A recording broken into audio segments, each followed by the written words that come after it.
Jamaah, oh jamaah. Alhamdulillah. Alhamdulillahirabbil alamin. Kembali lagi di Islami Twinda, jamaah Islami Twinda yang dirahmati Allah. Saya ingatkan lagi tema kita pagi hari ini adalah auto glowing sampai pasangan jadi pangling. Masya Allah. Nah, kita lanjut lagi nih pertanyaan yang berikutnya untuk guru kita Ustadz Syam.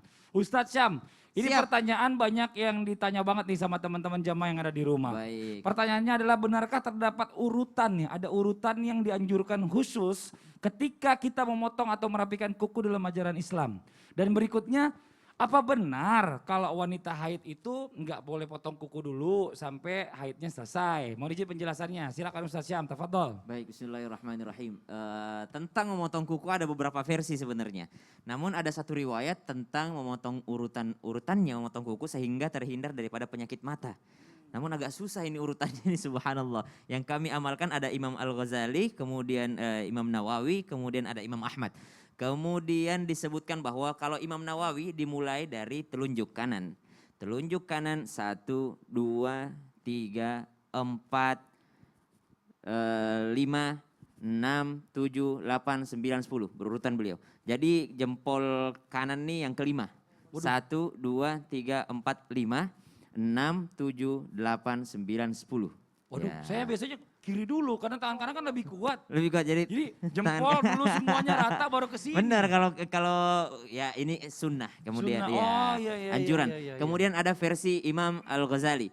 1, 2, 3, 4, 5, 6, 7, 8, 9, 10. Terakhir jempol kanan ya. 1, 2, 3, 4, 5, 6, 7, 8, 9, 10. Kemudian ada versi lagi dari versi Imam Ahmad di mana disebutkan istriku bantuin dari kelingking dulu. 1, kemudian 2 jari tengah, kemudian jempol, kemudian jari manis, baru jari telunjuk. Ini agak susah ini. 1, 2, 3, 4, 5. Kemudian dilanjutkan yang sebelah dimulai dari jempolnya 6, kemudian tengah 7, kemudian kelingking 8, telunjuk 8, kemudian 9, 10. Jadi urutannya agak susah. Kalau jari kaki semuanya sepakat dari kanan kelingking. Ya dari kanan sampai kelingking kiri. Kalau jari kaki. Namun ternyata ini adalah bukan suatu keharusan. Oh, tapi saya deg-degan aja. Tapi kalau kita Iya. mengikutinya berarti kita mengikuti sunnah baginda Nabi SAW dan sunnah para salafus saleh. Kemudian ada doanya. Bismillahi wa billahi wa ala sunnati nabiyyina Muhammadin sallallahu alaihi wasallam. Jadi sebelum memulai ada bismillahnya. Karena setiap segala sesuatu itu kan ada bismillahnya. Bismillahi wa billahi wa ala sunnati sayyidina Muhammadin sallallahu alaihi wasallam. Dengan nama Allah dan untuk Allah dan atas sunnah baginda Nabi sallallahu alaihi wasallam. Karena memotong kuku itu adalah termasuk daripada sunnah Rasulullah sallallahu alaihi wasallam. Setiap hari Kamis misalnya Kamis sore ya, lalu atau Jumat sebelum laki-laki berangkat Jumatan. Nah, kemudian tentang pelarangan memotong kuku di saat haid, maka yang menyebutkan hal ini termasuk diantaranya Imam Al-Ghazali. Kenapa Imam Al-Ghazali? Imam Al-Ghazali itu sufi dan beliau sangat hati-hati gitu. Karena ada dalil yang menyebutkan bahwa semua anggota tubuh akan dimintai pertanggungjawabannya. Kalau ada anggota tubuh tidak kena mandi junub gimana gitu. Jadi kan nanti mandi junub tuh wanita haid setelahnya mandi besar. Nah kata Imam Al-Ghazali kalau nanti itu tidak dimandikan gimana dong. Nah jadi subhanallah ini adalah tingkat kehati-hatian daripada para ulama kita. Namun ternyata kalau kembali kepada hadis baginda Nabi SAW dan para fuqaha yang lain tidak ada dalil yang jelas melarang untuk memotong kuku daripada seorang wanita haid. Namun sunnah memotong kuku itu adalah sekali sepekan. Jadi kalau misalnya haidnya nggak sampai sepekan ya udah tahan aja dulu sampai hari Kamis. Untuk apa? Ada dua yang kita ikuti. Satu mengikuti sunnah karena sepekan baru potong kuku. Yang kedua mengikuti juga ulama. Ya, kami tidak mengatakan bahwa diharamkan untuk memotong kuku. Kami juga tidak berani mengatakan tersebut.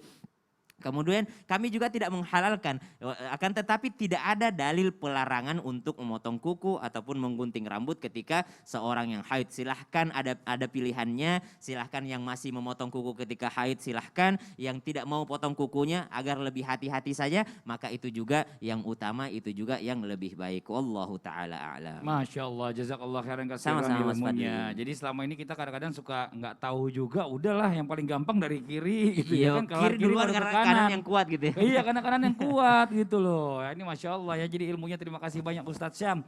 Mudah-mudahan bisa jadi pelajaran buat kita semua. Alhamdulillah. Nah sekarang Ustadz Maulana kita lanjut lagi nih Ustadz. Saya mau nanya lanjutan tadi sebelum iklan. Oh iya, betul. Ini sunnah-sunnah Rasulullah apa nih yang bisa membuat penampilan kita dan tubuh kita menjadi sehat dan serta terlihat menarik buat lawan jenis terutama. Apalagi kan Ustadz lagi sendiri. Waduh. Iya. Saya langsung tahu praktek, saya minta FD-nya. Pak Haji sini. Pak Haji aja jadi Pak Haji praktek, Bapai, ya. Pak Haji Bapai, Pak Haji ayo. Ya duduk, ya. Duduk. Kakinya lurus ke sana. Lurus. Ya, duduk, ya. Bismillahirrahmanirrahim. Nah, berbicara tentang menjaga bagaimana glowing ala Rasulullah atau sunnah yang dianjurkan. Jadi sebenarnya ada 3 ini. Makannya, tidurnya, mandinya. Makannya, minumnya, mandinya. Makan, tidur, Tidurnya, kemudian mandinya. mandi. Oh, Jadi 3. makan, tidur, mandi. Makan, mandi, tidur. Ini kalau dijaga ini aman. Yang pertama, ketika tidur, usahakan sesudah Isya cepat tidur. Jangan begadang. Kalau begadang itu merusak wajah. Jadi sebaiknya jangan begadang. Kemudian mohon izin makan sebelum lapar, berhenti sebelum kenyang. Ya, cepat tidurnya. Nah, untung ada alat peraga ya. Tidur, ya. Tidur yang terbaik adalah menghadap ke kiblat. Ya, gini. kanan. Ya, gini. Atau ke kanan, kalau nggak di rumahnya nggak di kiblat. Jadi ini kanannya yang ditekan. Terus ini ke sini. Iya. Kalau rumahnya nggak ngadep kiblat, tidur kanannya gini gimana? Asal kanan aja Ustadz Asal ya? kanan dulu. Iya. Asal kanan. Kemudian mohon izin, udah gitu, pokoknya diawali dengan kanan. Itu insya Allah akan jadi berkah karena ini sunnahnya Nabi. Dan ini juga mengingatkan kita ketika kita berada di liang lahat. Karena semua mayat begini. Ini tapi kakinya ada begini juga sih. Kemudian ada juga nih pakai celak. Makanya coba di zoom mata saya dong. Ada Jadi, celaknya. Ada celaknya. Insya Allah. Dari Korea Ustaz. Nggak bisa Nggak, iya. Ustadz, flicker. Jadi Iya, celak. iya. Kemudian senantiasa berudu. Berudu itu adalah bagian sunnah Nabi, juga perawatan sebenarnya. Apalagi makan.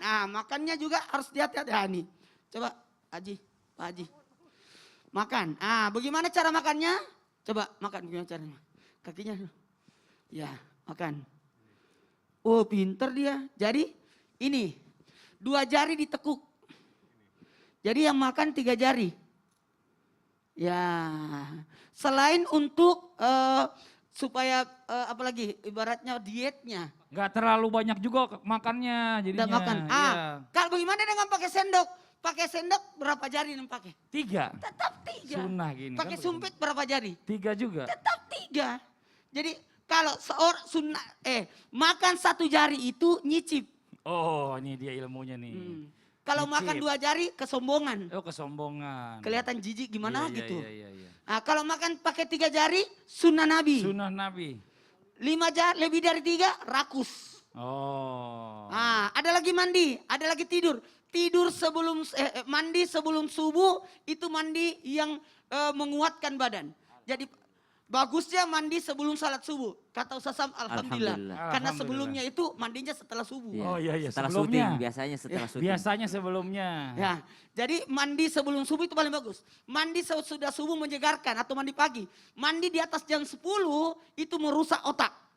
Merusak kepala. Artinya apa? Bisa cepat sakit kepala. Mandi sore mempercepat pertumbuhan. Saya itu jarang mandi sore, makanya pertumbuhan saya begini. Tapi tidak cepat tua. Orang yang mandi sore cepat tua itu. Karena mempercepat pertumbuhan. Kemudian mandi sesudah antara maghrib isya itu merusak syaraf. Makanya biasa orang ada yang Sakit-sakit ya, badannya. kemudian mandi sesudah Isya merusak tulang. Oh. Merusak tulang. Makan juga, makan harus diatur sebaik-baiknya. Ada juga pola makan yang sebenarnya supaya juga bisa menjaga diri. Jadi ada beberapa sunnah Nabi yang harus diajarkan. Masya Allah. Sebenarnya kalau mau dibahas ini panjang. Mungkin nanti kita cari tema sendiri aja yang membahas masalah ini karena banyak banget ternyata sunnah Nabi ini bisa Iya. bikin badan kita jadi lebih Banyak kuat. sekali. Kuat, Masya Oke. baru mandinya, baru tidurnya, Iya. belum makannya. Sekarang gini ya buat semua teman-teman Pola yang ada di makannya. studio dan juga jamaah yang ada di rumah ya. Kita akan melihat ada sebuah tayangan nih tentang video lucu Ya. ketika pasangan kita dihina karena penampilannya. Kesel banget pastinya. Ini di tayangannya nih. Zat, Ubay, bagaimana sih tanggapan kalian jika ada yang menghina pasangan kalian karena pasangan kalian jelek? Kalau saya sih biar aja pasangan saya jelek, kan penampilan bisa diubah. Benar. Dan itu juga salah satu pembuktian. Kalau saya mencintai dia karena hati, bukan karena fisik. Iya, lagian udah sih sebenarnya ngapain juga ngurusin pasangan orang, bener gak sih?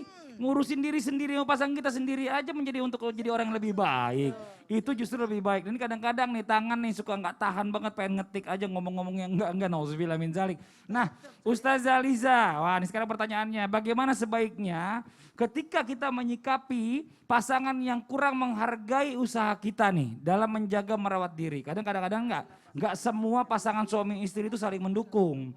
Ada juga yang suaminya nggak ngasih duit tapi nuntut istrinya cantik atau gimana. Kan begitu ya. Mohon izin silakan penjelasannya Ustazah Liza. Pak Fadli. Jamaah. Yeay. Oh jamaah. Iya. Bagaimana sih menyikapi seorang suami cuek terhadap pasangannya?